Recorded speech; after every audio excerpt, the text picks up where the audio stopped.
একজন নাগরিক যেন বিনা চিকিৎসায় মৃত্যুবরণ না করে, তার জন্য আমাদের দল থেকে সব ধরনের ব্যবস্থা হবে। বিএনপিকে দায়িত্ব অর্পণ করে, তাহলে আমাদের এই দাবিগুলো পর্যায়ক্রমে সমস্ত দাবি দেওয়া ইনশাআল্লাহ আমরা বাস্তবায়ন করব।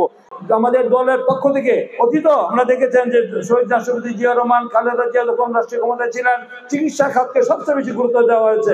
এবার আমরা দেখেছেন 31 দফা রাষ্ট্র সংস্কার মেরামতের যে রূপরেখা দিয়েছেন আমাদের দলের একটি চেয়ারম্যান তারেক রহমান, তিনি কিন্তু সবথেকে গুরুত্ব দিয়েছেন আমাদের 5টি মৌলিক অধিকার আমাদের সবচেয়ে 1 নম্বরে রেখেছেন আমাদের চিকিৎসা সেবা, তারপরে রেখেছেন শিক্ষা, তারপরে রেখেছেন কৃষি।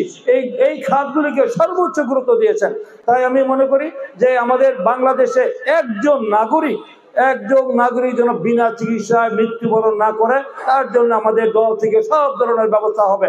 আগামী দিনে যদি আমাদের দল বাংলাদেশের প্রার্থী যে আগামী ফেব্রুয়ারি মাসে যে নির্বাচন হতে যাচ্ছে, ত্রয়োদশ জাতীয় সংসদ নির্বাচন, সেই নির্বাচনে যদি এই দেশের জনগণ আমাদের বাংলাদেশের প্রার্থীকে ভোট দিয়ে বিজয়ী করা হয়, যদি আমরা সরকার গঠন করতে পারি, যদি আমরা জনগণের প্রতিনিধি হিসেবে দেশ পরিচালনার দায়িত্ব পাই, আমাদের নেতা বলেছেন, তাহলে এই শিক্ষা খাতকে আমরা ঢেলে সাজাবো, আমাদের যে চিকিৎসা খাতকে ঢেলে সাজাবো, কৃষি খাতকে ঢেলে সাজাবো, মানুষের জানমালের নিরাপত্তা নিশ্চিত করব, এবং এই দেশের জনগণ যেন তারা বিনা চিকিৎসায় একজন মানুষ যেন মৃত্যুবরণ না করে, সেই অঙ্গীকার 31 দফা রাষ্ট্র সংস্কারের তিনি দিয়েছেন, সেইটা আমরা ইনশাল্লাহ অক্ষর অক্ষরে বাস্তবায়ন করব। বিএনপি যা অঙ্গীকার করে, প্রতিশ্রুতি দেয় এবং জনগণের কাছে ওয়াদা করে, সবগুলি আমরা অক্ষর অক্ষরে ইনশাল্লাহ আগামী দিন আমরা বাস্তবায়ন করব।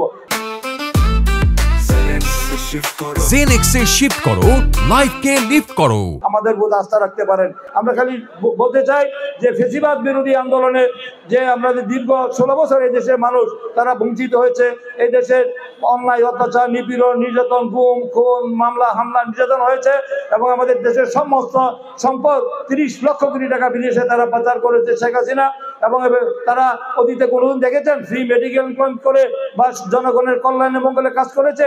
রাজনীতির মূল উদ্দেশ্য হলো জনসেবা করা, জনগণের কল্যাণে মঙ্গলে, জনগণের বিপদ আপদে তাদের পাশে থেকে কাজ করা। জনগণই এই রাষ্ট্রের মালিক, জনগণই সকল রাজনৈতিক ক্ষমতার উৎস। তাই জনগণকে বাদ দিয়ে অন্য কোনো চিন্তা যারা করেছে তারা কিন্তু জনগণ থেকে বিচ্ছিন্ন হয়েছে। তাই আমরা রাজনীতি করি জনগণের কল্যাণে।